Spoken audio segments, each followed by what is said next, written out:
بودی مختلف آوازوں، لہجوں، اشاروں یا پھر لفظوں اور ٹوٹے پھوٹے فکروں سے جنہیں وہ کاپی پر لکھ دیتا تھا اپنی کہانی سناتا رہا۔ صبح بیدار ہوئے تو ہم ہوشیار و چاق و چوبند تھے۔ ناشتے سے فارغ ہوتے ہی صاحب اور پروفیسر ہرش نے اپنی اپنی رائفلیں سنبھالی اور صرف مجھے اپنے ساتھ لے کر موت کی وادی کا جائزہ لینے کے لیے سرنگ سے باہر نکلے۔ دوسرے لوگ سامان سمیٹنے اور باندھنے میں مصروف ہو گئے، کیونکہ رات ہی یہ فیصلہ کر لیا گیا تھا کہ ہم وادی میں کیمپ لگائیں گے۔ جب وادی میں داخل ہوئے، سورج مشرق کی فلک بوس چٹانوں سے ابھر آیا تھا اور اس کی روشنی میں دیکھ کر ہم دم بخود رہ گئے کہ کم و بیش 300 میل مربع میل کے رقبے میں پھیلی موت کی وادی چاروں اطراف سے اونچی اونچی فلک بوس عمودی چٹانوں سے گھری ہوئی تھی۔ وہ ہولناک سیاہ چٹانیں کہیں 250 فٹ اور کہیں 300-400 فٹ تک بلند تھیں اور ایسی سپاٹ اور سیدھی تھیں جیسے عظیم و مہیب عمودی دیواریں کھڑی کر دی گئی ہوں۔ ان اونچی اونچی چٹانی دیواروں نے وادی کے ارد گرد ایک ایسے حصار کی شکل اختیار کر لی تھی جس سے باہر نکلنا مشکل ہی نہیں بلکہ ناممکن تھا۔ اس سے پہلے ہم وحشیوں کی بستی میں اسی قسم کے عمودی چٹانوں سے گھرا ہوا بندی گھر دیکھ چکے تھے، مگر موت کی وادی کا عمودی حصار اس سے کہیں زیادہ ہولناک اور بھیانک تھا، جس پر عظیم و مہیب زندان قدرت کا گمان ہوتا تھا۔ تیز سنسناتی ہوا حصار کے اندر یوں گردش کر رہی تھی جیسے وہ بھی اس زندان وحشت سے نکلنے کے لیے محبوس پرندوں کی طرح پھڑپھڑا رہی ہو، مگر فلک بوس عمودی فصیلوں سے ٹکرا کے لوٹ آتی تھی۔ شمال مشرق کی طرف کوئی 1.5 میل پرے 2 شاخے درختوں کا ایک گھنا جنگل وادی کے آخری کناروں تک پھیلتا چلا گیا تھا، جس کے درمیان کہیں کہیں سیاہ ٹیلے اونٹ کے کوہان کی مانند ابھرے ہوئے تھے۔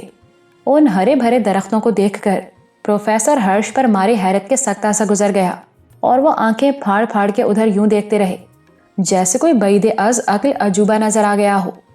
اسی عالمی حیرت میں تیز تیز قدموں سے آگے بڑھے، کیونکہ وہ جگہ جہاں ہم کھڑے تھے کسی قدر نشیب میں واقع تھی۔ کوئی 1 فرلانگ کے بعد وہ نشیب وادی کی ہموار سطح سے مل گیا تھا، جہاں ایک ٹیلا کچھوے کی کھوپڑی کی طرح ابھر آیا تھا۔ پروفیسر ہرش تیز تیز چلتے اس ٹیلے پر پہنچے اور وہاں سے ایک بار پھر عجیب الہیت 2 شاخے درختوں کے جنگل کا نظارہ کرنے لگے۔ ہم بھی ان کے ساتھ تھے۔ ٹیلے سے اونچی اونچی گھاس کی وہ پٹی نظر آئی جو قریباً 1-1.5 میل پرے جنگل سے نکلتی اور مغربی فصیل کے ساتھ ساتھ جنوب کی طرف بڑھ آئی تھی۔ ایک ہی ڈنڈی کی وہ گھاس جو اوپر جا کر 2 چوڑی اور لمبی لمبی پتیوں میں تقسیم ہو گئی تھی، ایک حیرت انگیز منظر پیش کر رہی تھی۔ ہم نے کہیں بھی ایسی عجیب گھاس نہیں دیکھی تھی جو قدمے نرسلوں اور سرکنڈوں سے بھی اونچی ہو۔ اسے دیکھ کر پروفیسر پر ایک اور حیرت گزر گئی اور وہ صاحب سے کہنے لگے، ناصر، مجھے یقین نہیں آتا مگر اپنی آنکھوں سے دیکھ رہا ہوں کہ گھاس کی ایک قسم اور یہ 2 شاخے درخت دنیا کے ابتدائی دور کی یادگار ہیں، اور یہاں ہوا کی گردش بھی عجیب ہے۔ یہ وادی تو کروڑوں برس پہلے کی دنیا کا نقشہ پیش کرتی ہے۔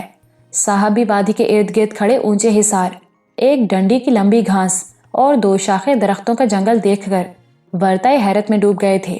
انگلستان اور یورپ میں ان کی تخلیق کا موضوع کائنات کی تحقیق اور انسان کی ابتدائی زندگی پر مشتمل تھا، اور وہ اس بارے میں بہت سی معلومات رکھتے تھے، مگر موت کی وادی کے آثار دیکھ کر ان کی حیرت چھپائے نہیں چھپتی تھی۔ انہوں نے پروفیسر کے خیال کی تائید کی۔ واقعی یہ وادی دنیا کے ابتدائی دور کی ایک ٹکڑی معلوم ہوتی ہے جسے قدرت نے چاروں طرف فلک بوس چٹانوں کے ذریعے دنیا سے الگ کر دیا ہے، اور یہ ایک انہونی بات لگتی ہے۔ شاید قدرت اس لیے ہمیں یہاں کھینچ لائی ہے کہ ہم دنیا کے ابتدائی دور کا نقشہ اپنی آنکھوں سے دیکھ لیں اور اس دور کے متعلق صحیح معلومات حاصل کر لیں۔ وہ دونوں دنیا کے ابتدائی دور اور وادی کے عجیب مظاہر پر گفتگو کرتے رہے، اور میرے دل پر پھر ایک عجیب سا خوف مسلط ہو گیا۔ لومبارو دیوتا کا دور و نزدیک کہیں نشان نہ تھا۔ دونوں صاحبوں کا خیال تھا درندہ 2 شاخے درختوں کے جنگل میں کہیں رہتا ہوگا، اور قربانی کے تہوار پر جب مندر میں ایک ساتھ کئی سینگ پھونکے جاتے تھے، قربان گاہ کا رخ کرتا ہوگا۔ دیوتاؤں کا تنور جس کے پہلو میں لومبارو کا مندر تھا، ہمارے پیچھے وادی کے جنوب مغرب میں صرف 4-5 فرلانگ پر واقع تھا۔ ہم نے پلٹ کر دیکھا تو تنور کی چوٹی گاڑھا اور کالا دھواں اگل رہی تھی، اور لومبارو کی قربان گاہ جہاں قربانی کے آدمی پھینکے جاتے تھے، مندر کی بند جھیری سے کوئی 40-45 فٹ نیچے ایک ہموار پٹی کی شکل میں نظر آ رہی تھی۔ اس اثنا میں ہمارے قبائلی ساتھی سامان کے پشتارے اٹھائے ایک ایک کر کے سرنگ کے شگاف سے نکل کر موت کی وادی میں داخل ہوئے۔ اور پروفیسر نے انہیں ٹیلے کی طرف بڑھنے کا اشارہ کیا۔ ان کے پیچھے پیچھے عورتیں اور مرد بھی نمودار ہوئے۔ سارا سامان کبڑے ٹیلے کے پاس منتقل کر دیا گیا۔ پروفیسر کے نزدیک وہی جگہ کیمپ کے لیے موزوں تھی جہاں ٹیلے کی قدرتی پناہ بھی موجود تھی۔ سب لوگ موت کی وادی کا نقشہ دیکھ کر حیران و ششدر رہ گئے، کیونکہ ایسا عظیم حصار جس کی عمودی بلندیاں آسمان کو چھو رہی تھیں دلوں پر ہال طاری کر رہا تھا۔ غالباً میری طرح وہ بھی ایک نامعلوم سا خوف، ایک عجیب سی وحشت محسوس کر رہے تھے، کیونکہ یوں حیران اور اکھڑے اکھڑے چل رہے تھے جیسے زمین ان کے قدموں تلے حرکت کر رہی ہو۔ کبھی کبھی جب آدمی کی آنکھ کھلتی ہے اور وہ اپنے ارد گرد کے ماحول کو پہچان نہیں سکتا، ایک ہی رات میں اس کی دنیا بدل چکی ہوتی ہے۔ ہماری دنیا بھی بدل گئی تھی، اور ایک ہی رات میں ہم لاکھوں یا پھر کروڑوں برس قبل کی وادی میں پہنچ گئے تھے۔ وہاں کوئی ایسی بات ضرور تھی جو غیر شعوری طور پر موت کی وحشت اور دہشت کا احساس دلاتی تھی۔ غالباً اسی لیے اس کا نام موت کی وادی رکھا گیا تھا۔ سب کا خیال تھا وادی میں داخل ہوتے ہی ان کا سامنا درندے سے ہوگا جو انہیں دیکھتے ہی جھپٹ پڑے گا یا انسانوں کی بو سونگھ کر اپنے مسکن سے نکل آئے گا، مگر یہاں دور دور تک اس کا سایہ بھی نہیں تھا۔ ایک عظیم اور مہیب وادی حد نظر تک پھیلی تھی جہاں ہوا کی لہروں میں خوف سنسنا رہا تھا۔ زمین پر موت کی دہشت اپنا سایہ ڈال رہی تھی۔ سب نے ابتدائی دور کی اس دنیا کو چشم حیرت سے دیکھا۔ بیگم صاحبہ نے اپنے کمرے سے چند فوٹو لیے اور دیوتاؤں کے تنور کی تصویریں اتاری، اور ایسی تھی اس جوالا مکھی کی دھواں اگلتی ہوئی چوٹی جیسے کوئی بہت بڑا پیالہ اوندھا کر دیا گیا ہو اور اس کے پیندے سے دھواں اٹھ رہا ہو۔ ہماری طرح چانگا نے بھی پہلی بار اس نئے رنگے زمانہ وادی کو دیکھا اور حیران رہ گیا تھا۔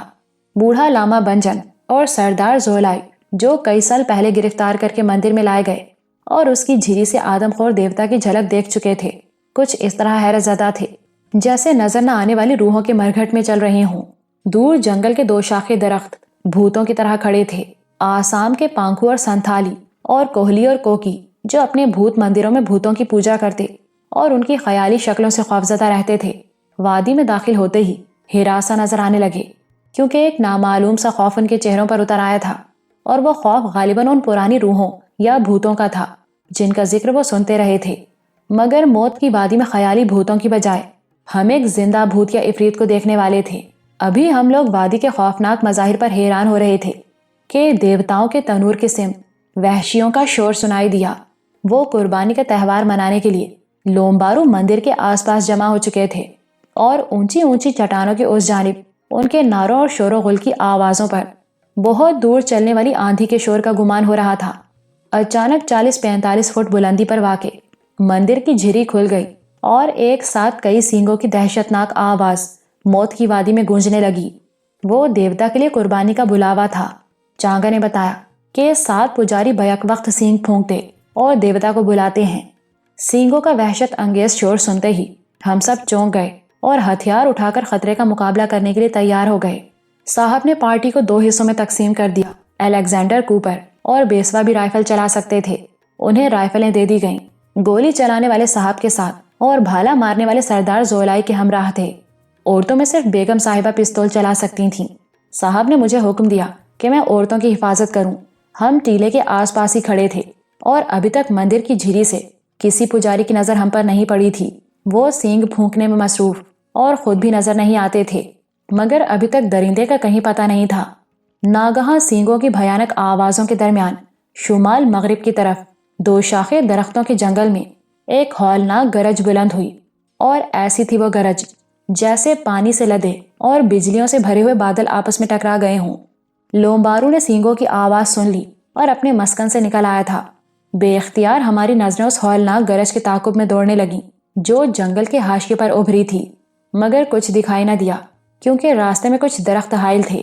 پھر بھی صاحب نے دوربین سے کچھ دیکھ لیا اور حیران سے رہ گئے تھے۔ اسی اثنا میں بادل کی طرح گرجتی اور رات کی طرح کڑکتی چنگھاڑ پھر بلند ہوئی، اور ایک ڈنڈی کی لمبی لمبی گھاس کی پٹی پر زلزلہ سے گزرنے لگا۔ زرد وحشیوں کا دیوتا جنگل سے نکل کر گھاس کی پٹی میں نمودار ہوا اور گرجتا کڑکتا چنگھاڑتا دھاڑتا زمین کی چھاتی دہلاتا دھول اڑاتا گھاس کو روندتا ناگہاں کھلے میدان میں نکل آیا، اور ہم اس گرگٹ نما عفریت کو دیکھ کر نقش حیرت بن گئے جو 2 ٹانگوں پر چلتا، اپنے پیروں سے سر تک 29-30 فٹ اونچا اور سانڈے کی مانند، لمبی گردن سے دم کی نوک تک جو اس کے عقب میں دیوقامت مگرمچھ یا کسی اژدہے کی طرح حرکت کر رہی تھی۔ قریباً 80 فٹ لمبا تھا، دم پر ایک آرا سا ابھرا ہوا تھا، لمبی گردن کے نیچے اور چھاتی کے اوپر 2 بازو بھی نظر آئے جو ٹانگوں کی بانسبت بہت چھوٹے اور بڑے مضحکہ خیز معلوم ہوتے تھے۔ منہ مگرمچھ کی مانند لمبا اور چوڑا تھا جس کے اندر دانتوں کی آریاں دکھائی دے رہی تھیں اور جو آدمی کو بآسانی نگل سکتا تھا، مگر زبان، جبڑوں اور حلق کا رنگ غیر معمولی طور پر سرخ تھا۔ اتنے اونچے لمبے قد اور ایسے بھیانک جبڑوں سے وہ کسی دوسری دنیا کا عظیم الجثہ جانور یا پھر جہنم کا عفریت معلوم ہوتا تھا، جو ہاتھی سے کئی گنا بڑا اور شکل و شباہت کے اعتبار سے انتہائی مکروہ اور خوفناک تھا۔ اسے دیکھ کر عورتیں بے اختیار چیخ اٹھیں اور بیگم صاحبہ نے کیمرے سے اس کی تصویریں اتاریں۔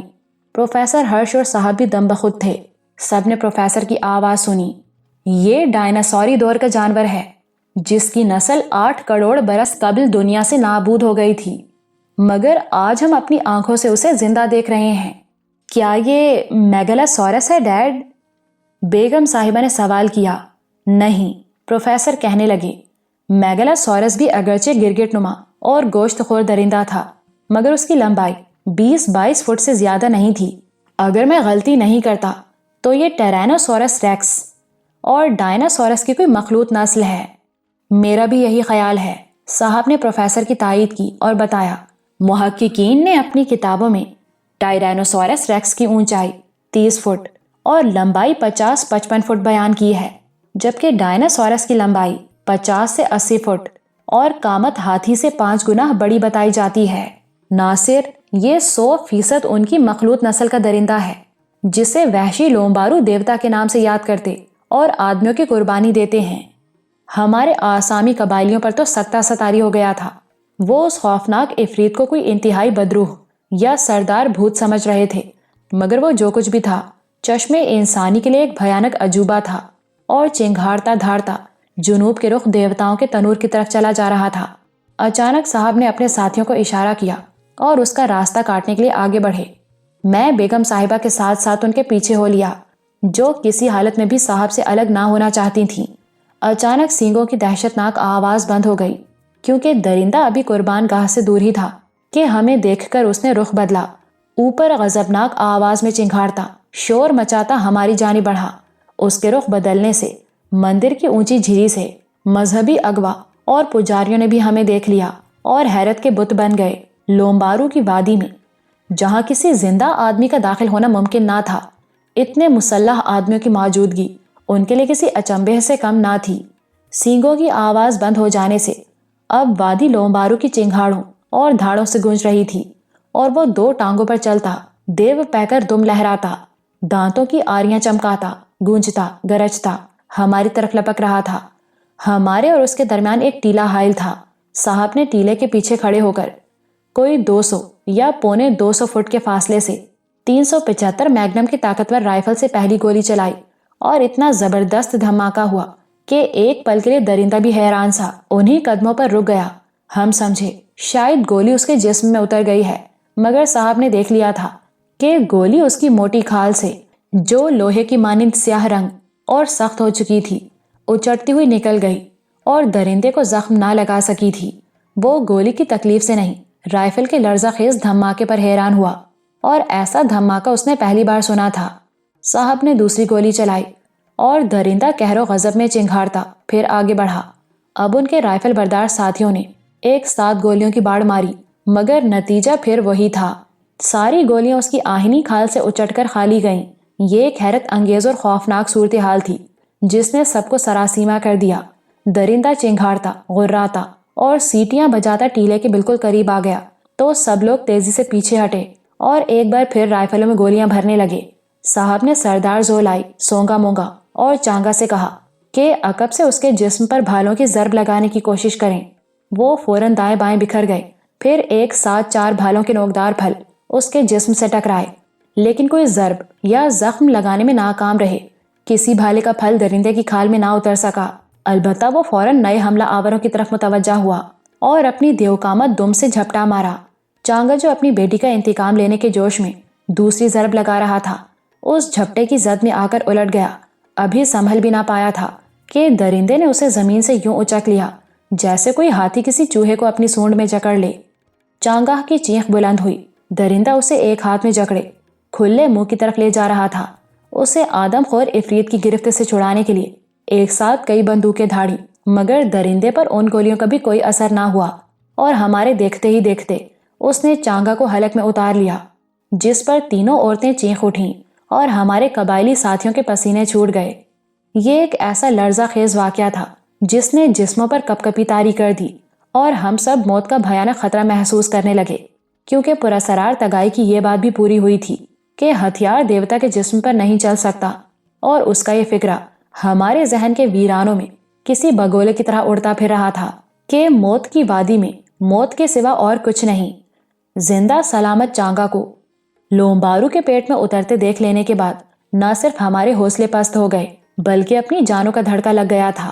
پہلی قربانی وصول کر لینے کے بعد لومبارو کی چنگھاڑوں اور غراہٹوں میں اضافہ ہو گیا اور دوسرا لقمہ اٹھانے کے لیے پھر جھپٹا۔ ہم درندے پر گولیاں بھی داغ رہے تھے اور اس کی جھپٹ سے بچنے کے لیے ادھر ادھر بھاگتے بھی پھرتے تھے۔ اغوا اور پجاری مندر کی جھری سے یہ عجیب و غریب نظارہ دیکھ رہے تھے، کیونکہ ناکامی کے باوجود درندے سے ہماری جنگ جاری تھی اور صاحب بے حد پریشان تھے کہ آدم خور عفریت کو کیوں کر ختم کیا جائے، جس پر نہ گولی اثر کرتی تھی نہ بھالا چلتا تھا۔ حالانکہ دیکھنے میں وہ گوشت پوست کا ایک پہاڑ تھا۔ درندے کو تباہ کرنے کی صرف ایک ہی ترکیب تھی کہ اسے ڈائنامائٹ سے اڑا دیا جائے، جس کی طاقت چٹانوں کو ریزہ ریزہ کر دیتی ہے، مگر ہمارے پاس نہ ڈائنامائٹ تھا نہ بارود جسے استعمال کر سکتے۔ لومبارو بے حد بھاری بھرکم، طویل اور جسیم ہونے کے باعث بھاگ نہ سکتا تھا، اگرچہ وہ لمبی لمبی ٹانگوں سے ایک ہی قدم میں کئی کئی فٹ کا فاصلہ طے کر لیتا، پھر بھی ہم تیزی سے بھاگ کر اس کی رسائی یا دسترس سے بچ نکلتے تھے، اور ابھی تک یہی ایک بات ہمارے حق میں تھی، کیونکہ چانگا کا حشر دیکھ لینے کے بعد ہر کوئی اس کے دم کے جھپٹنے سے بچنے کی کوشش کرتا تھا۔ ہم اس کے جسم کے ہر حصے پر فائر کر چکے تھے اور اس کشمکش میں ایک دوسرے سے دور بھی ہو گئے۔ میں بیگم صاحبہ کو لے کر فلک بوس عمودی چٹانوں کی مغربی دیوار کی طرف ہٹ گیا، جہاں ایک ٹیلا پناہ گاہ کا کام دے رہا تھا۔ Mrs Stella Sonia, Helen Cooper اس بھاگ دوڑ میں پروفیسر ہرش کے آس پاس پہنچ گئی تھیں، جو ایک طرف ہمت ہار کے بیٹھ گئے تھے، مگر صاحب اور ان کے دوسرے ساتھی بدستور درندے پر حملے کر رہے اور اسے تھکانے یا گرا دینے کی کوشش میں تھے۔ ناگہاں بیگم صاحبہ کے ذہن میں اس کو ہلاک کرنے کی ایک ترکیب آئی اور وہ چلائیں، درندے کی آنکھیں پھوڑ دو یا حلق میں گولی مارو۔ اس وقت لومبارو کا رخ صاحب کی طرف تھا اور انہوں نے ذرا آگے بڑھ کر آنکھ کا نشانہ لیا اور گولی چلا دی۔ عین اسی لمحے اس نے رخ بدل لیا اور گولی سر سے ٹکرائی۔ درندہ بڑی تیزی سے صاحب پر جھپٹا۔ وہ بڑی سرعت سے پیچھے ہٹے، مگر اس کوشش میں پاؤں پھسلا اور لڑکھڑا کر گرے۔ لومبارو فوراً ان کے سر پر پہنچ گیا اور پھر وہ بھیانک سانحہ پیش آ گیا جس نے ہم سب کو لرزا دیا۔ خوفناک عفریت نے جھک کر صاحب کو دونوں ہاتھوں میں جکڑ لیا اور اوپر اٹھایا تو ہمارے ہوش اڑ گئے، دلوں کی دھڑکن بند ہونے لگی۔ بیگم صاحبہ ٹیلے سے اتری اور نو نو نو پکارتی درندے کی طرف بھاگی، جیسے وہ صاحب کو اس عفریت کے پنجوں سے چھین لینا چاہتی ہوں۔ بیگم صاحبہ کی چیخیں بری طرح سوراخ کرتی میرے دل میں اتر گئیں۔ یکلخت مجھے ہوش آ گیا اور دیکھا کہ درندہ صاحب کو اٹھائے بیگم صاحبہ کی طرف گھوم رہا تھا اور اس کا کھلا دہانہ اب میرے سامنے تھا۔ یہ خوفناک منظر میری برداشت سے باہر تھا۔ میں نے فوراً ٹیلے پر گھٹنا ٹیک کر اپنی شارٹ گن سیدھی کی اور درندے کے حلق کا نشانہ لے کر گولی چلا دی۔ مجھے یقین ہے گولی اس کے حلق میں پیوست ہو گئی تھی، کیونکہ میں نے درندے کے منہ سے خون کی دھار نکلتے دیکھی اور یہ بھی دیکھا کہ وہ لڑکھڑا گیا ہے۔ میں نے اس کی خوفناک غراہٹیں سنی۔ وہ بے حد مشتعل تھا، مگر صاحب بدستور اس کے پنجوں میں تڑپ رہے تھے۔ میں نے اس کے کھلے منہ کا دوبارہ نشانہ لے کر گولی چلائی، مگر یہ نہیں جانتا کہ پھر کیا ہوا، کیونکہ ایک زبردست جھٹکے سے میں ٹیلے پر ڈھہ گیا تھا اور ہولناک گڑگڑاہٹوں کے ساتھ زمین جھٹکے کھانے اور لرزنے لگی تھی۔ ٹیلے پر گرے گرے جو آخری منظر میں نے دیکھا وہ یہ تھا کہ دیوتاؤں کے تنور کی 400-500 فٹ اونچی چوٹی جو میرے سامنے تھی، آگ اور دھواں اگل رہی تھی۔ بڑے بڑے پتھر تینکوں کی طرح اڑتے وادی میں گر رہے تھے اور تنور سے کھولتے ہوئے سرخ لاوے کا ایک سیلاب بہہ نکلا تھا۔ میں نے لومبارو کی ایک آخری لرزہ خیز چنگھاڑ بھی سنی تھی۔ پھر وہ ٹیلا جس پر میں اوندھے منہ لیٹا تھا ایک قیامت آفرین جھٹکے سے لرز گیا اور زمین کی چھاتی سے اکھڑ کر اس طرح فضا میں اڑتا چلا گیا جیسے کوئی غبارہ اڑتا ہے۔ یہ منظر اس قدر ہولناک اور دہشت انگیز تھا کہ میری چیخیں حلق ہی میں گھٹ کر رہ گئیں۔ آتش فشاں کا دہانہ پھٹ جانے سے پگھلی آگ کے دھارے چنگاریاں اڑاتے یوں بہہ رہے تھے جیسے کسی دریا کا بند ٹوٹ جائے۔ ٹیلا جسے بھونچال اور بتنے زمین میں کھولتے ہوئے لاوے کی بے پناہ طاقت نے دھماکے سے اڑا دیا، اوپر اٹھ رہا تھا۔ اس حشر آفرین سانحے نے میرے ہوش و حواس سلب کر دیے، اور کچھ خبر نہیں کہ پھر کیا ہوا کیا نہیں ہوا۔ جب میری آنکھ کھلی میں اوندھے منہ ٹیلے سے چمٹا ہوا تھا جو فضا میں اڑتا اور 250-300 فٹ اونچی چٹانوں کا ناقابل عبور حصار پار کر کے لومبارو مندر کے سامنے ایک کھلے میدان میں گرا تھا، اور زمین پر ابھی تک ہلکی سی لرزش طاری تھی۔ نہیں معلوم میں کب تک اسی طرح پڑا رہا، ارد گرد کا کچھ ہوش نہ تھا، نہ یہ سمجھ سکا کہ میرے ساتھ کیا حادثہ ہوا ہے اور میں موت کی وادی سے کس طرح نکل آیا ہوں، کیونکہ سوچنے سمجھنے کی صلاحیت جاتی رہی تھی اور زمین پر اندھیرا ہی اندھیرا تھا۔ اس گہرے اندھیرے میں ایک خطرناک لہر بھی حرکت کر رہی تھی جس کا مفہوم اس کے سوا کچھ اور نہ تھا کہ میں اپنے صاحب کو کھو چکا ہوں اور موت کی وادی میں ایک انتہائی ہولناک سانحہ ہو گزرا ہے، اور میں اس محبوب ہستی سے ہمیشہ کے لیے بچھڑ چکا ہوں جو مجھے اپنی جان سے زیادہ عزیز تھی۔ اذیت کی اس لہر کے علاوہ اندھیرے ذہن میں کچھ اور بھی تھا، اور وہ عفریت نما درندے کی چنگھاڑیں اور غراہٹیں تھیں جو میرے تاریک ذہن میں منجمد ہو کر رہ گئی تھیں۔ میں ان خوفناک چنگھاڑوں کو اس لیے نہیں بھول سکا تھا کہ وہ ایک بھیانک منظر یاد دلا رہی تھیں۔ جب میں نے آخری بار صاحب کو درندے کے پنجوں میں تڑپتے دیکھا اور بیگم صاحبہ کی جگر خراش چیخیں سنی تھیں کچھ دیر کے بعد، اور نہ جانے وہ دیر چند ساعتوں کی تھی یا چند گھنٹوں کی یا چند پہروں کی، اچانک میں نے اپنے سامنے ایک سایہ دیکھا۔ کوئی آدمی لمبی فرغل پہنے لاٹھی کے سہارے ٹیلے پر میرے مقابل کھڑا مجھے گھور رہا تھا۔ میں جلدی سے گھبرا کر اٹھا اور اس بات پر حیران ہوا کہ اس شخص کو پہلے بھی کہیں دیکھ چکا ہوں، مگر شناخت نہیں کر سکتا کہ کون ہے۔ اس نے کچھ پوچھا، میں نے آواز سنی، لفظ نہیں سمجھے۔ یہ بھی بھول گیا تھا کہ میں اس کی بولی اور وہ میری زبان نہیں سمجھتا۔ پھر بھی میں نے اسے جواب دینے کی کوشش کی، مگر میری زبان سے الفاظ ادا نہ ہو سکے۔ حلق سے کچھ چیخیں اور غراہٹیں نکلی، اور یہ بات حیرت انگیز تھی کہ سوچنے سمجھنے کی صلاحیت اور یادداشت کے ساتھ میں گویائی بھی کھو بیٹھا، کیونکہ بول نہیں سکتا تھا۔ اس کے باوجود اس پراسرار آدمی نے الفاظ کے بغیر ہی میرا مطلب سمجھ لیا۔ میری دہشت ناک اور دہشت زدہ صورت سب کچھ بیان کر رہی تھی۔ حلق سے نکلنے والی چیخیں اور غراہٹیں بتا رہی تھیں کہ میں نے کیا دیکھا، کیا سنا اور کیا کہنا چاہتا ہوں۔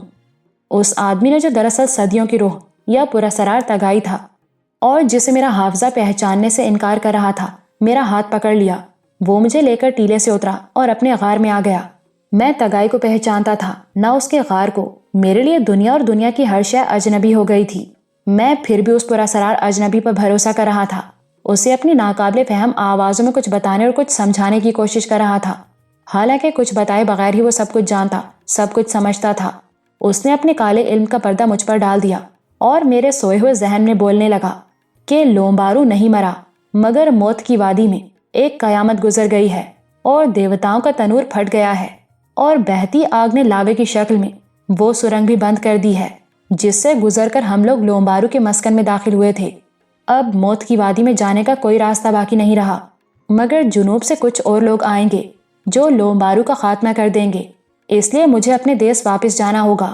اس نے یہ بھی بتایا کہ وہ اپنے غار میں بیٹھ کر میری رہنمائی بھی کرے گا اور جہاں مجھے جانا ہے پہنچا دے گا۔ یہ سب باتیں خواب میں ہوئی تھیں، کیونکہ یوں لگ رہا تھا جیسے میں کوئی خواب دیکھ رہا ہوں۔ پھر اس نے اپنے کالے علم کا پردہ مجھ سے ہٹا لیا اور خواب جاتا رہا۔ میرا خیال ہے وہ رات میں نے تگائی کے غار میں بسر کی تھی، مگر دوسرے دن میں حویلی تک پہنچ گیا۔ تگائی کے غار اور لاہور کے درمیان ہزاروں میل کا سفر ہے۔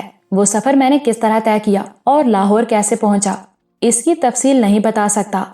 میں ایک بیگانہ ہوش مسافر تھا جسے اپنے وجود کی خبر نہ تھی۔ پھر راستے بھی ایسے پرخطر جہاں قدم قدم پر موت دام بچھائے بیٹھی رہتی ہے۔ کوئی تنہا اور بیگانہ ہوش آدمی ان راستوں پر سفر نہیں کر سکتا، مگر میں چلتا رہا جیسے آدمی خواب میں چلتا ہے۔ میرا طویل سفر بھی ایک خواب ہی تھا، اور کوئی نظر نہ آنے والی ہستی مجھے راستہ دکھاتی تھی۔ یہ بھی نہیں جانتا کتنے دن، کتنے ہفتے، کتنے مہینے سفر کرتا رہا، کہاں کہاں ٹھہرا اور کیا کھاتا رہا۔ تبت اور آسام کی سرحد پر جب میں ایک بستی میں داخل ہوا، میری حالت بے حد خراب تھی اور شدید بخار تھا۔ میں کئی دن اور شاید کئی مہینے بیمار رہا۔ بستی کے لوگ مجھ سے بہت کچھ پوچھتے رہے، مگر میں انہیں کچھ نہ بتا سکا۔ میرا خیال ہے وہ گارو بستی تھی، اور بستی والے سردار زولائی اور بنجن لاما کے بارے میں پوچھتے تھے۔ ایک دن میں وہاں سے بھی چل دیا اور کئی ہفتوں یا کئی مہینوں کے بعد ایک بہت بڑے دریا کے گھاٹ پر پہنچا، جہاں دریا سمندر معلوم ہوتا تھا۔ اب سوچتا ہوں وہ برہم پتر کا سیخوا گھاٹ تھا۔ وہاں ایک آدمی اچانک نہ جانے کہاں سے نمودار ہوا اور میرا ہاتھ پکڑ کے ایک دخانی اسٹیمر پر لے گیا۔ اسٹیمر والوں نے مجھے بنگال کے کسی گھاٹ پر اتار دیا۔ وہاں سے پھر کسی نے راستہ دکھایا اور کئی دنوں بعد میں ایک پررونق شہر میں تھا، جہاں بازاروں میں لوگوں کے ہجوم تھے، سڑکوں پر ٹرامیں دوڑتی پھرتی تھیں۔ اتنا بڑا شہر کلکتہ ہی ہو سکتا ہے، مگر میں کلکتے میں کیوں پہنچ گیا تھا؟ ممکن ہے میرے تاریک ذہن میں یہ بات کہیں چھپ کر بیٹھ گئی ہو کہ جس راستے آیا تھا اسی راستے واپس جاؤں گا، یا پھر کوئی انجانی طاقت مجھے اس شہر میں لے گئی تھی، کیونکہ وہ سفر بالکل ایک خواب معلوم ہوتا تھا، اور جس طرح خوابوں کی سب باتیں یاد نہیں رہتی، اسی طرح مجھے بھی سفر کی تفصیلات یاد نہیں۔ میں کلکتہ میں کتنے دن بھٹکتا رہا، مگر ایک دن اسی آدمی نے جو سیخوا گھاٹ پر ملا تھا کلکتہ میں پھر میرا ہاتھ تھام لیا اور ریلوے اسٹیشن پر لے گیا۔ اس نے ایک ٹکٹ میری جیب میں ڈالا اور مجھے ٹرین پر بٹھا کر چلا گیا۔ وہ ٹرین ہاوڑا ایکسپریس تھی جو مجھے کلکتہ سے لاہور لے آئی، اور جب گاڑی لاہور اسٹیشن پر رکی، وہی آدمی پلیٹ فارم پر پہلے ہی موجود تھا جس نے کلکتہ میں گاڑی پر سوار کرایا تھا۔ وہی مجھے اسٹیشن سے باہر لایا اور حویلی تک چھوڑ گیا۔ میں سوچتا ہوں وہ پراسرار تگائی تھا۔ لاہور میرا دیکھا بھالا شہر تھا۔ حویلی اور حویلی کے رہنے والے بھی کچھ شناسا معلوم ہوتے تھے۔ شاید ان لوگوں سے میرا کوئی تعلق رہا ہوگا۔ غالباً میں صاحب خانہ کو، جنہیں لوگ میاں بادشاہ کہتے تھے، جانتا تھا۔ میں انہیں دیکھ کر تڑپ سا گیا اور میرے ویران ذہن سے آواز آئی کہ یہی میاں بادشاہ میرے صاحب کے والد اور میرے مالک ہیں، لیکن انہیں یہ نہیں بتا سکتا کہ ان کے فرزند گرامی پر کیا بیت چکی ہے۔ حویلی میں کچھ اور چہرے بھی مجھے آشنا سے لگے تھے، اماں بھی، بہو بیگم اور چھوٹے صاحب جنہیں میں نے گود میں کھلایا تھا۔ وہ پوچھتے تھے کہ صاحب کیوں نہیں آئے۔ میرے پاس ان کے کسی سوال کا جواب نہیں تھا۔ انہیں کس طرح بتاتا کہ جس عزیز ہستی کے بارے میں وہ دریافت کرتے ہیں اسے دستے اجل چھین کر لے گیا ہے، اور میں موت کی وادی سے تنہا واپس آیا ہوں۔ میں انہیں اپنی بے بسی اور مجبوری کی کہانی سنانا چاہتا تھا، لیکن میرے پاس الفاظ نہیں تھے، گویائی نہیں تھی، کچھ بتانے کا یارہ نہیں تھا، اور بتاتا بھی کیا، کیونکہ ہونی تو ہو چکی تھی۔ اسی گھر میں پیرو تھا جو میری دیکھ بھال کرتا اور جس کے ساتھ غالباً میرا کوئی گہرا ناتا تھا۔ وہ بھی صاحب کے بارے میں پوچھا کرتا اور کبھی مجھے دیکھ کر رونے لگتا تھا، مگر آنسو بیتے لمحوں اور گزرے آدمیوں کو واپس نہیں لا سکتے۔ میں پیرو کو یہ نہیں بتا سکتا تھا کہ اپنے صاحب کو درندے کے حوالے کر آیا ہوں۔ پھر اچانک میرے تاریک ذہن میں ہونے والے یادوں کے جھماکے بھی بالکل بند ہو گئے اور ان پر ایک گرد سی جم گئی۔ میں مکمل طور پر سب کچھ بھول گیا اور اپنے آپ سے بھی بیگانہ ہو گیا۔ اب یکلخت ساری باتیں مجھے یاد آ گئی ہیں، اور آپ کہتے ہیں میں 14 برس کی طویل بے ہوشی کے بعد ہوش میں آیا اور اپنے ذہن کے اندھیروں سے نکلا ہوں، مگر مجھے تو یوں لگتا ہے جیسے یہ ساری باتیں کل کی ہیں جو میں آج بتا رہا ہوں۔ 14 برس میں تو بڑے بڑے گھاؤ بھر جاتے اور گہرے زخم بھی مندمل ہو جاتے ہیں، مگر میرے دل میں صاحب کا غم آج بھی تازہ ہے۔ ان کی آخری حالت کا منظر یاد کر کے میں آج بھی تڑپ اٹھتا ہوں، اور چھوٹی بیگم کلارا کی کربناک چیخیں تو آج بھی میرے کانوں میں گونج رہی ہیں، جب وہ نو نو نو کہتی ہوئی صاحب کو بچانے کے لیے دیوانہ وار بھاگی تھیں، اور موت کا وہ منظر ایسا اذیت ناک تھا جسے میں زندگی کے آخری لمحے تک فراموش نہیں کر سکوں گا۔ اس کے ساتھ ہی بودی کی آنکھوں سے آنسو بہنے لگے اور وہ کرسی سے اٹھ کر میرے اور میاں بادشاہ کے قدموں سے لپٹ کر رونے لگا۔ یہ منظر بڑا دلگداز تھا۔ سریا بھی آنکھوں میں آنسو لیے اٹھ کر اندر امی اور اماں بھی کے پاس بھاگ گئی۔ ہماری اپنی آنکھیں بھیگ گئی تھیں اور میاں بادشاہ کی حالت تو عجیب تھی، مگر میں نے فوراً بودی کو اٹھایا اور بتایا جو کچھ ہو چکا سو ہو چکا، اب ہمیں رونا نہیں ہے۔ تو یہ تھی بودی کی کہانی جو اس نے مختلف قسم کی آوازوں، اشاروں اور لفظوں سے، جنہیں وہ کاغذ پر لکھتا جاتا تاکہ ہم اس کا مطلب سمجھ سکیں، بیان کی، اور جسے میں نے الفاظ کا جامہ پہنایا ہے۔ بہت سی باتوں کے علاوہ یہ بات بھی کسی طلسم ہوشربا سے کم نہ تھی کہ ہوش و حواس کھو دینے اور یادداشت سلب ہو جانے کے بعد بھی بودی نے ایک طویل سفر کیا، اور ایک آدمی جسے وہ پراسرار تگائی سمجھتا تھا جگہ جگہ نہ صرف اس کی رہنمائی کرتا رہا بلکہ جب بودھی لاہور میں ہاوڑا ایکسپریس سے اترا وہ آدمی پہلے سے پلیٹ فارم پر موجود تھا اور وہی اسے حویلی تک چھوڑ گیا۔ حالانکہ اس داستان اسرار کے پڑھنے والے جانتے ہیں بیگانہ ہوش بودھی کی عجیب حالت میں واپسی پر میاں بادشاہ نے آدمی دوڑائے اور تحقیق کرائی تھی کہ اسے کون چھوڑ گیا ہے، مگر ہر طرف سے یہی شہادتیں ملی تھیں کہ کوئی دوسرا آدمی اس کے ساتھ نہیں دیکھا گیا۔ وہ تنہا ٹرین سے اترا، تنہا اسٹیشن سے باہر آیا اور تنہا بازاروں اور سڑکوں سے گزرتا حویلی تک پہنچ گیا۔ پراسرار تگائی غالباً ہزاروں میل دور اپنے غار میں بیٹھا اس کی رہنمائی کرتا رہا تھا، مگر اتنے آدمیوں میں سے جنہوں نے بودھی کی کہانی سنی کوئی نہ جانتا تھا کہ میسمرزم اور ہپنوٹزم یا علم توجہ جسے کالا علم بھی کہا جاتا ہے کے ذریعے ایک بیگانہ ہوش آدمی کو اتنے طویل فاصلے سے ٹرانس میں لے کر اس کی ایسی رہنمائی ممکن بھی ہے یا نہیں کہ معمول ایک وہم کو آدمی کی شکل میں اپنے ساتھ چلتے پھرتے دیکھتا رہے۔ یہ سب باتیں ہمارے لیے طلسم میں حیرت سے کم نہ تھیں، لیکن بودھی نے جو کچھ سمجھانے کی کوشش کی تھی میں اسی طرح بیان کرتا رہا تھا۔ قارئین کی سہولت کے لیے میں نے اس کہانی میں اپنی طرف سے بھی بعض باتوں کا اضافہ کر دیا ہے تاکہ بودھی کا مطلب سمجھنے میں آسانی رہے۔ وہ اگلے وقتوں کی چوتھی جماعت پاس تھا جب اسکولوں میں فارسی بھی پڑھائی جاتی تھی۔ انگریزی زبان اس نے سفر کے دوران جم سے سیکھ لی تھی۔ اپنے اشارتی بیان کے دوران وہ کبھی انگریزی الفاظ کبھی اردو کے چھوٹے چھوٹے جملے لکھ کر اپنا مطلب سمجھاتا رہا۔ بعد ازاں اس نے تصدیق کی کہ میں نے اس کا مطلب صحیح بیان کر دیا ہے، بلکہ اپنی طرف سے جو اضافے کیے ہیں ان سے ہر بات واضح ہو گئی ہے۔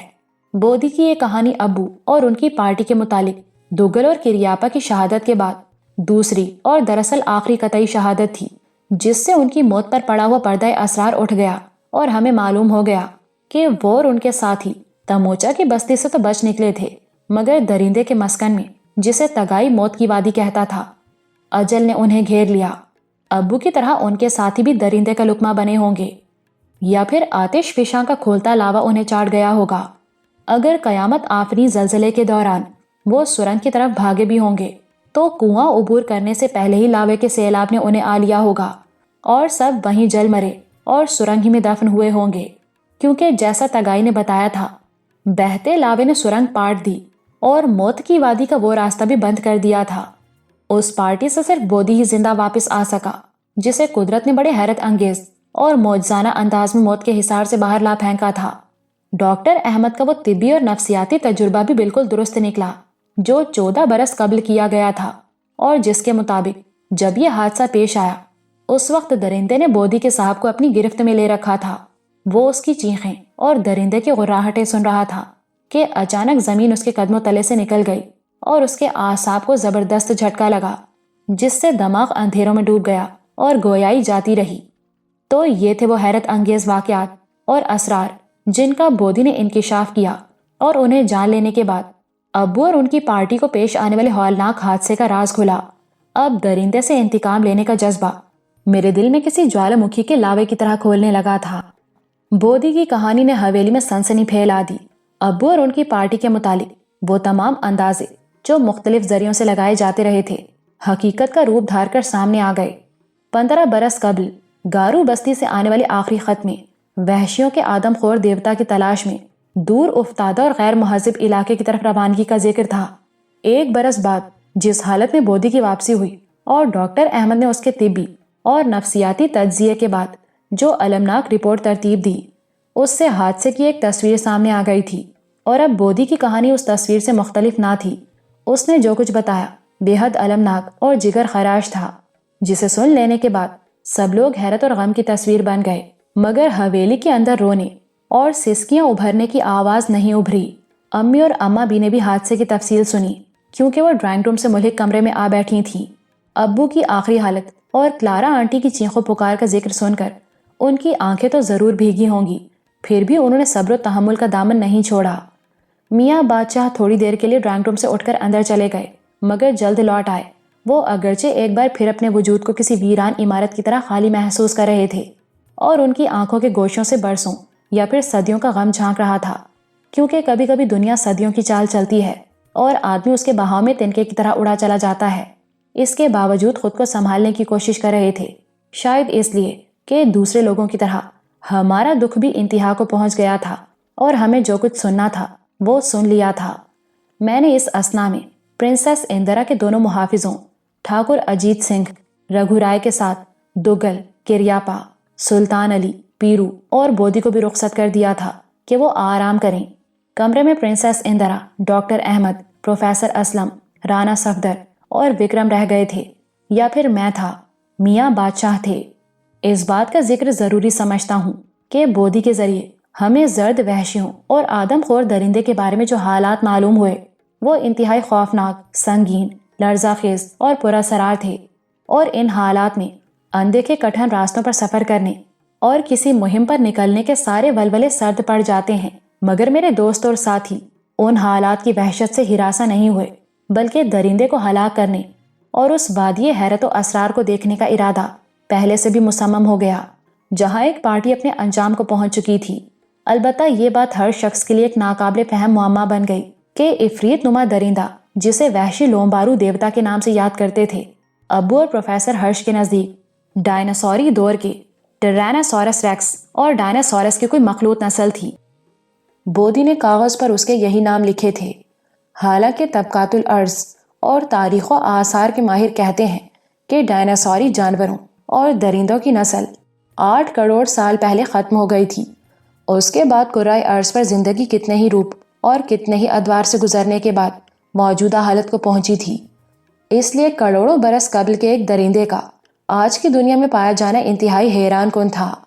میاں بادشاہ، رانا صفدر اور وکرم کے لیے تو یہ انکشافی بڑا عجیب تھا کہ دنیا کے ابتدائی دور میں اتنے عظیم الجثہ جانور اور درندے پائے جاتے تھے۔ پروفیسر نے انہیں بتایا، تفسیر کی بعض کتابوں سے معلوم ہوتا ہے کہ انسان سے پہلے دنیا پر دیو اور جنات آباد تھے، جنہیں بحر ظلمات کی طرف بھگا دیا گیا۔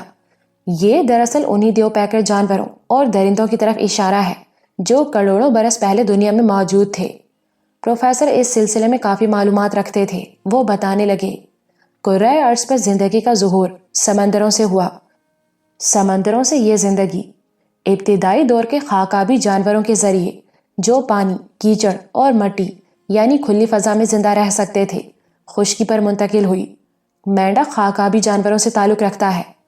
زمین پر رینگنے والے جانوروں کی جسامت اور ٹانگیں بتدریج بڑی ہوتی چلی گئیں، اور ایک دور وہ آیا جب دنیا بڑے بڑے عظیم الجثہ جانوروں سے آباد ہو گئی۔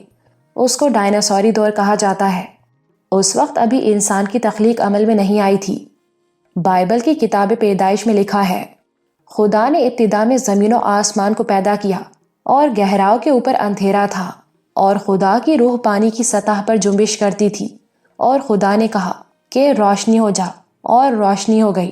اور خدا نے کہا کہ پانیوں کے درمیان فضا ہو تاکہ پانی پانی سے جدا ہو جائے، اور خدا نے کہا کہ فلک پر نیر ہوں کہ دن کو رات سے الگ کریں، اور خدا نے کہا کہ پانی جانوروں کو کثرت سے پیدا کرے اور پرندے زمین کے اوپر فضا میں اڑیں، اور خدا نے بڑے بڑے دریائی جانوروں کو اور ہر قسم کے جاندار کو جو پانی سے باکثرت پیدا ہوئے تھے ان کی جنس کے موافق، اور ہر قسم کے پرندوں کو ان کی جنس کے موافق پیدا کیا، اور اس طرح زندگی پانی سے خشکی پر آئی، جس نے بڑھتے بڑھتے ڈائناسور جانوروں کی شکل اختیار کر لی۔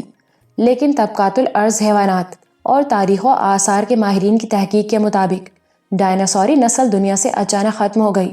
اس کے بعد میمل جانوروں کی عظیم الجثہ نسل کا دور شروع ہوا۔ اس نسل کا میمت ہاتھی آج کل کے ہاتھیوں سے کئی گنا بڑا تھا، اور اس کے دانت 8-10 فٹ لمبے ہوتے تھے۔ میمل نسل بھی کروڑوں سال پہلے نابود ہو گئی تھی۔ پھر جانوروں کی ایک اور نسل پیدا ہوئی جسے میسٹوڈون کے نام سے یاد کیا جاتا ہے۔ اس نسل کے ہاتھی کے جسم پر لمبے لمبے بال ہوتے تھے، لیکن ماہرین کے بقول بڑے بڑے جانوروں کی تمام نسلیں ناپید ہو چکی ہیں، اور موجودہ دور میں ہاتھی، گینڈا اور دریائی گھوڑا ہی بڑے جانوروں میں شمار ہوتے ہیں، جو قدیم نسلوں کے جانوروں سے بہت چھوٹے ہیں، یا پھر سمندروں میں دیوقامت ویل اور شارک مچھلیاں ہیں۔ آج کی دنیا میں کسی قدیم درندے کا وجود حیرت انگیز ہے۔ پروفیسر اسلم نے قدیم زندگی کا نقشہ اس طرح بیان کیا تھا کہ سب لوگ اس پرانے دور میں پہنچ گئے جب دنیا میں بڑے بڑے عفریت نما جانور چنگھاڑتے دھاڑتے پھرتے تھے۔ ڈاکٹر احمد کہنے لگے، بودی کے نفسیاتی تجزیے اور آج کے اشارتی و تحریری بیان سے میں اسی نتیجے پر پہنچا ہوں کہ اس علاقے میں جس کا حال وہ بیان کرتا ہے قدیم دور کا ایک غیر معمولی درندہ موجود ہے، لیکن میں اس بات پر حیران ہوں کہ ہماری دنیا کے سائنسدان، نیز طبقات الارض اور تاریخ و آثار کے ماہرین ابھی تک اس کے وجود سے بے خبر ہیں۔ ماہرین کی بے خبری کوئی اچنبھے کی بات نہیں، پروفیسر نے جواب دیا۔ دنیا اپنے کناروں تک بہت وسیع ہے، اور قطب شمالی اور قطب جنوبی کی بہت سی حقیقتیں ابھی تک ہمارے ماہرین سے پوشیدہ ہیں۔ پھر درندے کا انکشاف تبت کے شمال مشرق کے انتہائی دور افتادہ اور غیر مہذب علاقے میں ہوا ہے، جس کے راستے بڑے دشوار گزار، کٹھن اور خطرناک ہیں۔ یہ بات بھی قابل غور ہے کہ زرد وحشی جن بھولے بھٹکے مسافروں کو گرفتار کرتے اور درندے کی بھینٹ چڑھاتے رہے، ان میں سے کوئی زندہ لوٹ کر نہ آ سکا، کیونکہ وہاں سے کسی زندہ آدمی کا لوٹنا ممکن ہی نہیں۔ صرف ویران مندر کا بوڑھا لاما بنجن اور سردار زولائی، دو ایسے شخص تھے جو ربع صدی قبل لومبارو مندر سے بھاگنے میں کامیاب ہوئے۔ انہوں نے درندے کو دیکھا اور اس کی چنگھاڑیں سنی تھیں، مگر واپسی پر جن لوگوں یا سیاحوں سے 70-80 فٹ لمبے اور ہاتھی سے 5 گنا بڑے جانور کا ذکر کرتے، وہ انہیں مخبوط الحواس سمجھتے رہے۔ صرف ناصر نواب اور پروفیسر ہرش نے، جنہیں تقدیر گھیر کر ویران مندر میں لے گئی تھی، ان کی باتوں پر اعتماد کیا اور سب مل کر اس مہم پر روانہ ہوئے جس سے واپس نہ آ سکے۔ یہی وجہ ہے آج کے مہذب دور میں بھی وہ علاقہ ماہرین کی نظروں سے اوجھل رہا ہے۔ پروفیسر اسلم نے جو کچھ کہا وہ قرین قیاس تھا۔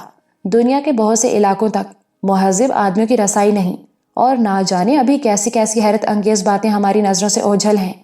اچانک انہوں نے انکشاف کیا، جہاں تک قدیم دور کے عظیم الجثہ جانوروں اور درندوں کا معاملہ ہے، وہ ایک حقیقت ہے۔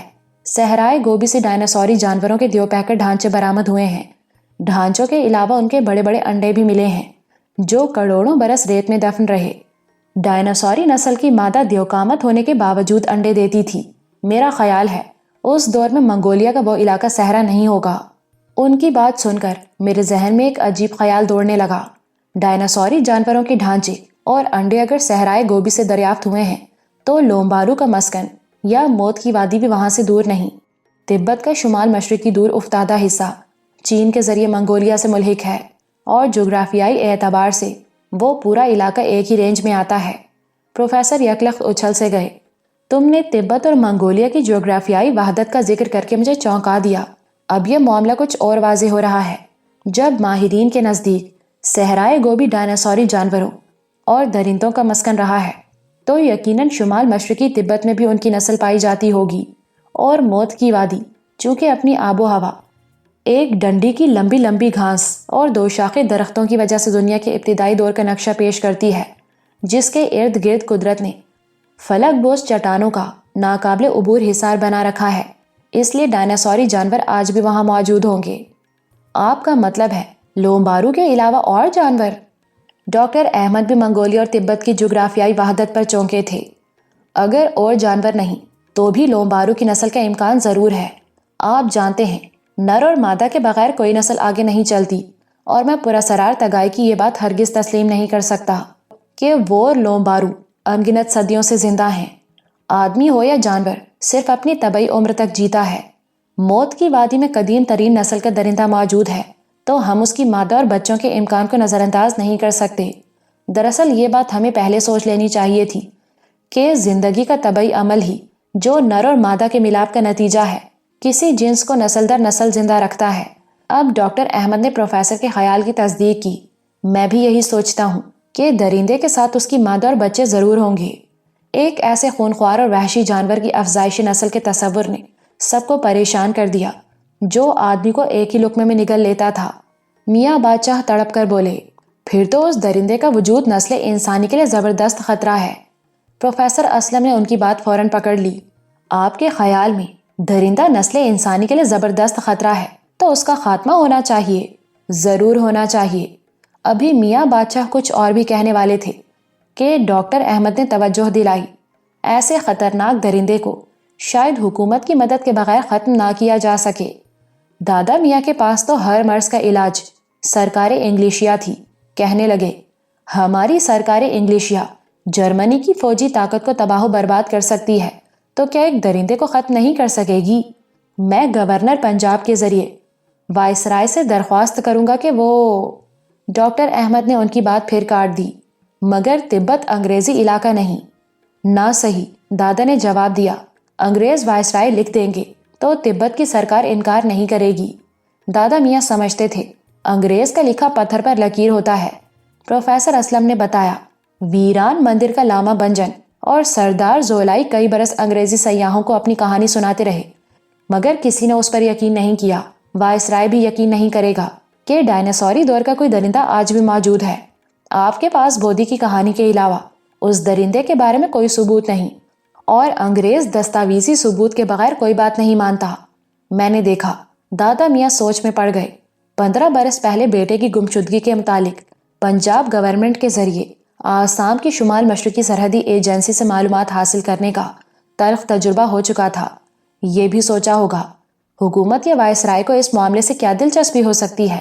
پرنسس اندرا نے ان کی کیفیت دیکھی تو کہا، دو گورنمنٹ اس کام میں کوئی مدد کرتی ہے یا نہیں، مگر میں اور امجد اس علاقے میں جانے اور درندے کو ختم کرنے کا فیصلہ کر چکے ہیں۔ اندرا کے الفاظ بم کی طرح پھٹے اور دادا نے اس کی طرف یوں دیکھا جیسے ان کے ہوش و حواس ساتھ ہی اڑ گئے ہوں۔ ڈاکٹر احمد بھی دم بخود رہ گئے۔ ہو سکتا ہے ڈرائنگ روم سے ملحق کمرے میں امی، اماں بھی اور حویلی کی خادماؤں پر بھی قیامت سی گزر گئی ہو۔ میں خود بھی پریشان ہو گیا۔ ہر بات کا ایک موقع محل ہوتا ہے، اور جس طرح آندھی میں ایک چنگاری پورے شہر کو پھونک سکتی ہے، اسی طرح بے محل اور غیر متوقع بات سننے والے کے ذہن پر بجلی بن کر گرتی ہے۔ یا پھر جن باتوں سے ماضی میں ہمیں دکھ پہنچا ہو، ہم چاہتے ہیں کہ وہ دوبارہ ہماری سماعت سے نہ ٹکرائیں۔ بے شک ہم سفر کا فیصلہ کر چکے اور اس کے لیے گھر والوں سے اجازت بھی حاصل کرنا چاہتے تھے، لیکن پہلے ان کے ذہن تیار کرنے کی ضرورت تھی، اور میرے نزدیک ابھی وہ وقت نہیں آیا تھا کہ سفر کا انکشاف کیا جاتا۔ ادھر پرنسس نے ابھی ورنہ کبھی نہیں کے مطابق ایک عجیب صورتحال پیدا کر دی، اور میاں بادشاہ ایسی بے چینی محسوس کرنے لگے جسے الفاظ میں بیان نہیں کیا جا سکتا۔ وہ حیرت زدہ سے کبھی مجھے دیکھتے، کبھی اندرا کو۔ وہ بتانے لگی، پروفیسر اسلم، رانا صفدر، وکرم، میرے دونوں باڈی گارڈز، ٹھاکر اجیت سنگھ، رگھو رائے، دونوں نیپالی، دگل اور کریاپا، جو ان راستوں کو جانتے ہیں، بودھی اور کچھ اور لوگ بھی ہمارے ساتھ جائیں گے، اور ناصر نواب کا جو مشن ادھورا رہ گیا ہے ہم پورا کریں گے۔ اس مشن کے لیے میں سری مہاراج صاحب جی سے آگیا لوں گی اور ایسا سامان لے کر جاؤں گی جو ایک لومبارو تو کیا، اس کی پوری نسل کو تباہ و برباد کر دے گا۔ میں، امجد اور ہمارے ساتھی اس درندے کا ناش کر دیں گے جس نے ہمارے دیس کی ایک عظیم ہستی ہم سے چھین لی۔ مگر سری مہاراج صاحب جی سے آگیا لینے سے پہلے میں آپ سے آگیا لینا چاہتی، اور اسی لیے لاہور آئی ہوں۔ میرا خیال تھا ان ساری باتوں کے باوجود جو پرنسس اندرا نے ان کی تسلی کے لیے کی، وہ اجازت دینے سے انکار کر دیں گے۔ جس بل سے ایک بار ڈسے جا چکے تھے، اس میں دوبارہ ہاتھ دینے کی جرت کیسے کرتے؟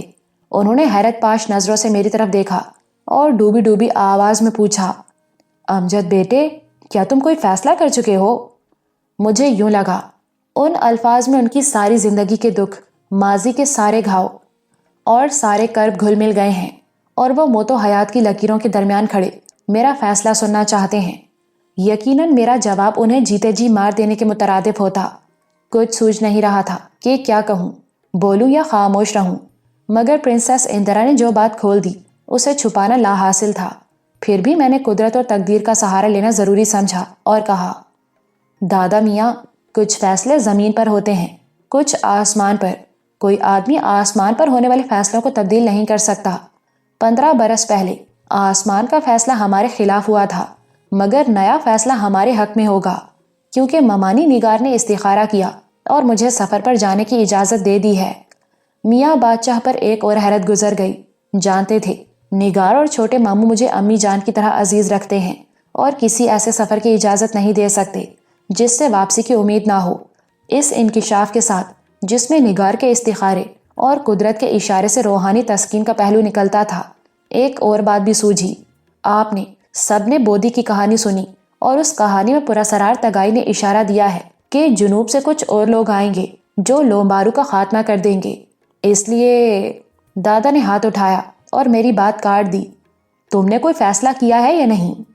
اگر آپ میرا جواب ہاں یا نہیں میں سننا چاہتے ہیں، تو پھر میں فیصلہ کر چکا ہوں کہ ابو کا مشن پورا کروں گا اور درندے سے ان کا انتقام لوں گا۔ یہ میرا نہیں، اس قدرت کا فیصلہ ہے جس نے مجھے شکاری بنایا اور وحشی جانوروں سے لڑنے کی تربیت دی۔ اب صرف آپ کی اجازت چاہیے۔ انہوں نے بڑی بے چینی کے ساتھ اٹھ کر میرا ہاتھ پکڑ لیا اور ایک عجیب سے لہجے میں بولے، امجد بیٹے، میں تمہارے ہاتھ میں بندوق دینے سے اسی لیے ڈرتا رہا کہ تمہیں کسی خطرے میں جھونکنے کے لیے تیار نہ تھا۔ تم میرے گھرانے کی آخری پونجی ہو اور عقل مند اپنی آخری پونجی داؤ پر نہیں لگاتا، مگر آج میں نے سارے فیصلے تبدیل کر دیے ہیں، اپنی زندگی کی بساط کا نقشہ بدل دیا ہے۔ آج میں تمہیں موت کے راستوں پر سفر کرنے اور ناصر کے مشن کو پایہ تکمیل تک پہنچانے کی اجازت دیتا ہوں۔ میں حیرت اور مسرت سے چیخ اٹھا، دادا میاں؟ وہ گلوگیر آواز میں کہنے لگے، لوگ روپے کے ساتھ جوا کھیلتے ہیں، بڑی بڑی رقمیں داؤ پر لگاتے اور کبھی جیتتے کبھی ہارتے ہیں۔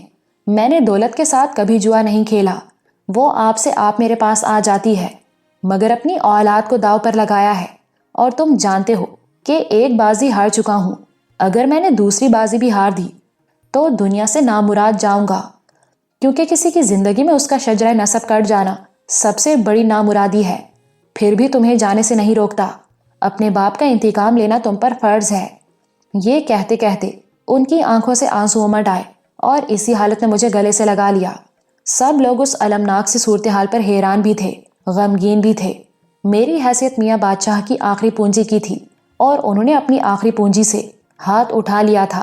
پھر مجھ سے الگ ہو کر بولے، میں نے تمہیں موت کے سفر پر جانے کی اجازت دے دی ہے، مگر انجمن بیٹی اور اماں بھی سے بھی اجازت لے لو، کیونکہ کسی خاندان کے لٹنے اور مٹنے کا صدمہ عورتوں کو زیادہ ہوتا ہے۔ میں نے انہیں مطمئن کرنے کی کوشش کی، دادا میاں، اس مرتبہ قدرت کا فیصلہ آپ کے حق میں ہوگا۔ مگر وہ تو اپنی کشتیاں جلا بیٹھے تھے۔ میری بات سنی انسنی کر کے پرنسس انترا کی طرف متوجہ ہو گئے۔ انترا بیٹی، کل تم نے مجھے باپ کا مان دیا اور آج ایک ہولناک سفر پر جانے کی اجازت طلب کی۔ تم نے پہلی بار مجھ سے کسی بات کی اجازت مانگی ہے، اور کوئی باپ بیٹی کی پہلی فرمائش رد نہیں کیا کرتا۔ میں نہیں جانتا مجھے یہ حق ہے بھی یا نہیں، مگر امجد کی طرح تمہیں بھی اجازت دیتا ہوں۔ ناصر کے بعد امجد بھی مجھے زندگی کی منجھدار میں چھوڑ کر جانا چاہتا ہے، اور تم اس کے ساتھ جا رہی ہو۔ شاید یہ قدرت کا فیصلہ ہے، جسے تم بھگوان کی لیلا کہتے ہو، اور بھگوان کی لیلا نیاری ہوتی ہے، مگر اجازت دینے کے باوجود یہی کہوں گا کہ تمہیں اصل آگیا سری مہاراج صاحب جی سے لینا ہوگی۔ پرنسس اندرا اٹھ کر پاس آ گئی اور ان کا حوصلہ بلند کرنے لگی۔ میں آپ کی ہدایت پر عمل کروں گی، آپ اپنا من چھوٹا نہ کریں۔ اگر آپ ہنس کر اجازت دیں گے تو اس کا انت بھی اچھا ہوگا۔ میاں بادشاہ کی آنکھیں ابھی تک بھیگی بھیگی تھیں۔ بولے، کوئی باپ اولاد کو ہنسی خوشی داؤ پر نہیں لگایا کرتا۔ جیسا میں نے بتایا ہے، ایک عجیب معاملہ درپیش تھا اور ایک عجیب سی صورتحال پیدا ہو گئی تھی۔ میں نے، پرنسس اندرا نے، میاں بادشاہ نے اپنے اپنے دل کی بات کہہ دی اور چپ ہو گئے، کیونکہ اب کہنے کے لیے کچھ باقی نہ تھا۔ مگر اچانک ڈاکٹر احمد دادا سے مخاطب ہوئے، میاں بادشاہ، اولاد خدا کی امانت ہوتی ہے۔ اگر خدا نے اپنی ایک امانت واپس لے لی تو گلا کیسا؟ آپ کوئی جوا نہیں کھیل رہے، اپنی اولاد کو نیک مشن پر بھیج رہے ہیں، اور اگر خدا نے دوسری امانت بخیر و عافیت لوٹا دی تو اس کی عنایت ہوگی۔ آپ کو جو دیا خدا نے دیا ہے۔ یہ سنتے ہی میاں بادشاہ کانپ اٹھے۔ بے شک سب کچھ خدا کا دیا ہوا ہے، میرا کچھ بھی نہیں۔ اگر وہ سب کچھ واپس لے لے تو میں کچھ نہیں کر سکتا، اور چھوڑ دے تو اس کا کرم ہے۔ پھر اسی حالت میں انہوں نے اوپر دیکھا اور بھرائی ہوئی آواز میں کہا، اے قادر مطلق، تیرا کرم چاہتا ہوں، تیرا رحم چاہتا ہوں، تیری عنایت چاہتا ہوں۔ زندگی اور موت سب تیرے اختیار میں ہے۔ یہ کائنات اور اس کا ہر ذرہ تیری تخلیق ہے۔ سارے انسان اور حیوان تو نے پیدا کیے ہیں، اور سب کی زندگی تیرے قبضہ قدرت میں ہے۔ مجھے نہ اپنی زندگی پر نہ اپنے پوتے کی زندگی پر کوئی اجارہ ہے، میں اسے تیرے حوالے کرتا ہوں۔ یہ کہہ کر وہ کرسی پر بیٹھ گئے اور سب کی زبانوں کو چپ لگ گئی۔ کمرے پر ایک بوجھل خاموشی طاری تھی، جس میں صرف سانسوں کی آمد و شد کا پتہ چلتا تھا، اور ایسی گہری، ایسی دل گرفتہ سی تھی وہ خاموشی، جیسے ہم لوگ کسی آنے والے خاموش حادثے کا ماتم کر رہے ہوں۔ میں نے یہی مناسب سمجھا کہ وہاں سے اٹھ جاؤں تاکہ ماحول میں تھوڑی سی تبدیلی پیدا ہو۔ چنانچہ دوسرے کمرے میں پہنچا، جہاں امی، اماں بھی، سریا، ریشمہ اور مائی بختاور نے ہماری سب گفتگو سنی تھی، اور سریا امی کو سرگوشیوں میں کچھ بتا رہی تھی۔ نہ جانے کیا بتا رہی تھی، مگر میرے داخل ہوتے ہی اس کمرے میں بھی مکمل خاموشی چھا گئی اور سب نے مجھے حیران حیران نظروں سے دیکھا۔ میں جا کر امی کے سامنے کھڑا ہو گیا تو ماں کا دل بولا، ہم جانتے ہیں تم کس لیے آئے ہو امی، ایک دن مجھے آپ کے پاس آنا تھا تاکہ اس سفر کے لیے اجازت طلب کروں جس کا آپ نے شاید تصور بھی نہیں کیا ہوگا۔ امی کے جواب نے مجھے حیران کر دیا۔ امجد، ہمیں اس بات کی خوشی ہے کہ تم نے اپنے باپ کی قربانی اور ان کے مشن کو یاد رکھا۔ دانشور کہتے ہیں اگر باپ کسی کام کو ادھورا چھوڑ جائے تو بیٹے کو پورا کرنا چاہیے۔ ہم ان عورتوں میں سے نہیں جن کی اندھی اور کمزور ممتا بیٹے کو اس کے مقصد حیات سے روک دے۔ تم جانتے ہو ہم نے تمہارے ابو کا صدمہ اپنی جان پر جھیلا اور تمہاری پرورش اس لیے کی ہے کہ باپ کی طرح تمہیں بھی نامور آدمی بنائیں۔ تم نے اپنا راستہ خود منتخب کر لیا ہے اور تمہارے لیے یہی ایک راستہ تھا۔ میں نے چشم حیرت سے امی کو دیکھا۔ وہ گریٹ ہمالیہ سے بھی اونچی نظر آئیں۔ میں بے اختیار ان کے قدموں میں جھک گیا۔ انہوں نے مجھے اٹھایا، میری پیشانی چومی اور دعا دی، خدا تمہیں باپ کا مشن پورا کرنے کی توفیق دے۔ دونوں نوکرانیاں دم بخود سی رہ گئیں اور میں دادی کی طرف مڑا۔ اماں بھی، آپ سے بھی اجازت کا طلبگار ہوں۔ مجھے دیکھتے ہی اماں بھی کی بوڑھی آنکھیں بھر آئیں اور وہ کپکپاتی آواز میں کہنے لگیں، ارے جب میاں بادشاہ نے، بہو بیگم نے اجازت دے دی تو میں کون ہوتی ہوں تمہیں روکنے والی؟ میں نے بھی تمہیں خدا کو سونپا۔ اماں بھی کہتے ہیں اجازت ہنس کر دی جائے تو نتیجہ خوشگوار ہوتا ہے۔ دادی اماں کے آنسو نکل آئے۔ میں 15 برس تک تھوڑا ہنسی ہوں، اگر آج پلکیں بھیگ گئیں تو کیا ہوا؟ ان کی زبان سے بیٹے کا غم بول رہا تھا۔ میں نے بات کو طول دینا مناسب نہیں سمجھا اور ان کے پاؤں چھو کر پلٹا۔ اس داستان حیرت کو پڑھنے والے جان گئے ہوں گے کہ میرے سفر کی مہم میرے گھر سے شروع ہوئی تھی۔ نگار امی سے عجیب حالت میں اجازت مل جانے کے بعد بھی یہی دھڑکا لگا رہا تھا کہ امی، میاں بادشاہ اور اماں بھی سے اجازت حاصل کرنا بے حد مشکل ہوگا اور کوئی بھی میری بات نہیں سنے گا، مگر سب کچھ میری توقع کے برعکس ہوا۔ میں سوچا کرتا تھا امی تو سفر کی بات سنتے ہی غش کھا کر گر جائیں گی۔ انہوں نے سسرال کی خاطر میکہ چھوڑ دیا تھا۔ شوہر 15 برس قبل داغ مفارقت دے گئے تھے۔ ان کی آخری امید میں تھا اور اگر میں نے ان سے موت کے سفر کی اجازت طلب کی تو قیامت سے پہلے ہی ایک اور قیامت بیت جائے گی۔ لیکن یہاں نقشہ ہی کچھ اور بن گیا۔ نگار نے تو پھر بھی اپنی محبت اور ممتا کا واسطہ دے کر مجھے سفر سے باز رکھنے کی کوشش کی تھی اور اس وقت تک اجازت نہیں دی جب تک استخارہ نہیں کر لیا۔ بس بودی نے مختلف آوازوں، اشاروں اور لفظوں میں اپنی کہانی بیان کی۔ قدیم ترین انسان کے ایک درندے کا انکشاف ہوا۔ پرنسس اندرا نے ابو کے ادھورے مشن کو پورا کرنے اور درندے سے انتقام لینے کی بات چلائی، اور پہلے میاں بادشاہ نے، پھر امی نے اور آخر میں اماں بھی نے بھی بعد ناخواستہ سی مجھے ایک بھیانک سفر پر جانے کی اجازت دے دی، بلکہ امی کے الفاظ سے معلوم ہوتا تھا جیسے وہ اس سفر کی منتظر تھیں۔ میرے نزدیک اس میں قدرت کو کوئی حکمت پوشیدہ تھی اور سب کچھ اسی کی پراسرار مصلحت کا نتیجہ تھا، مگر بظاہر یوں لگتا تھا کہ یہ سب کچھ پرنسس اندرا کی وجہ سے ہوا۔ اس نے لاہور میں آتے ہی امی، اماں بھی اور میاں بادشاہ کی آشیرواد حاصل کر لی اور وہی سفر کی اجازت کا ذریعہ بنی تھی۔ حالانکہ جب اس نے کسی تمہید کے بغیر، بالکل ناگہاں اور موقع محل دیکھے بغیر میاں بادشاہ کے سامنے سفر کے منصوبے کا انکشاف کیا تو میں پریشان ہو گیا تھا، لیکن معلوم ہوا کہ جو کچھ اس نے کیا وہی حالات کا تقاضا تھا اور خود قدرت بھی یہی چاہتی تھی کہ وہ کسی آغاز اور انجام کی پرواہ کیے بغیر میاں بادشاہ کو اس فیصلے سے آگاہ کر دے جو ہم رامپور کے جنگل میں کر چکے تھے۔ دراصل بعض اوقات آدمی کچھ اور سوچتا ہے اور قدرت کچھ اور تانا بانا بن رہی ہوتی ہے۔